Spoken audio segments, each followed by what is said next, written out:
Hi everybody. As promised, I said that I would do some small techniquing, some little videos to show you some of the projects in process. This project has been very plexing. It's done everything to me that it's kicked back everything that I didn't want it to do. Plus, it gave me an awful injury which has took me out of the game for, I don't know, you maybe can see, I stuck a blade into my hand, 4 stitches later, 2 weeks of healing, and I'm back on it. So that happened due to the hinge. It had to change the hinge on here, and I was using a Stanley knife and went straight in. So that's another story. Since then I decided to paint it Antoinette. That's kicked back.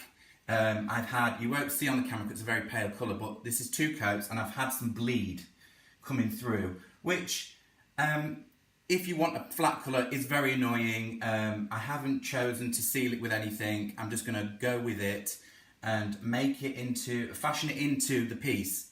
I've done a little bit of distressing. I like to sometimes do a bit of distressing to feel the piece where I'm going to put these things, but what I've decided to do to hide some of this bleeding, we're going to fashion it in by adding some shadowing to these panels. So when I say shadowing, I'm going to blend a darker colour. So I've got Antoinette on a plate. I've also got a little bit of Emile, so I want to make the Antoinette a little bit pinkier, and also Cocoa. So basically I'm thinking of this like dark waxing. So we're going to fashion it in the internal panel. I don't know if you can see the top part. I'm going to do the same thing to the top part. There's some lovely panelling detail in there.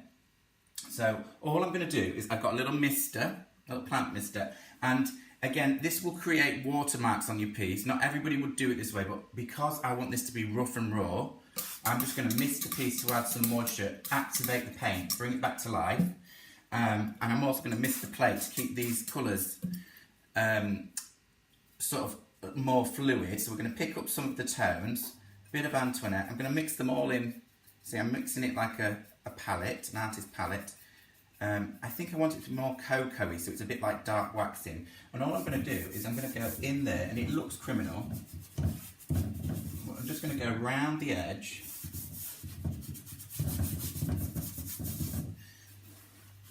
And it's a little bit like as you would your dark waxing. I hope you can see this on camera.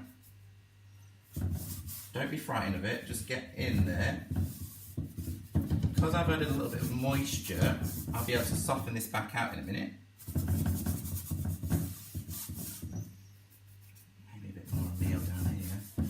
So I'm picking up different colours, so the meal may be a little bit heavy at the bottom and a bit more of the cocoa towards the top.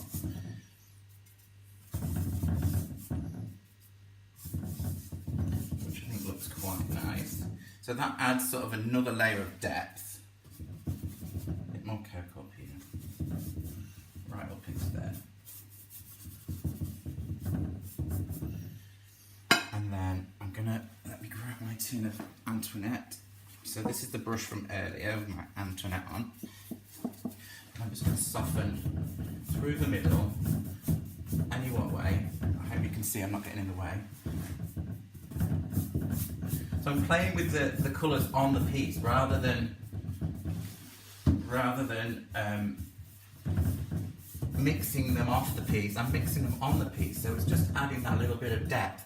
So basically, think of if you used to dark waxing into a surface area, that's all I'm doing. I'm using these tones as a dark wax. So, but it's softer. It means you can use colours. You can, you know, all I've done, I've picked out colours that I think are in the same sort of palette.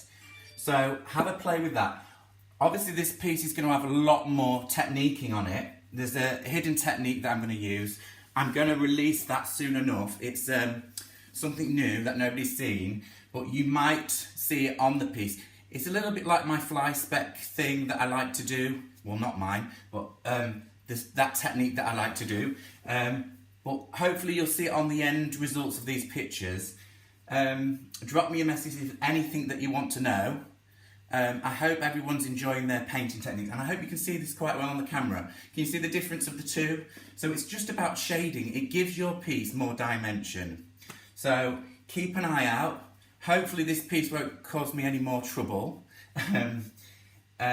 We all have pieces like this, even I do, and injuries come out of them. So be careful, always cut away from your body, not towards your body, if you're doing a bit of DIY. But for now, lots of love to everybody, and I will see you soon. Take care, bye bye.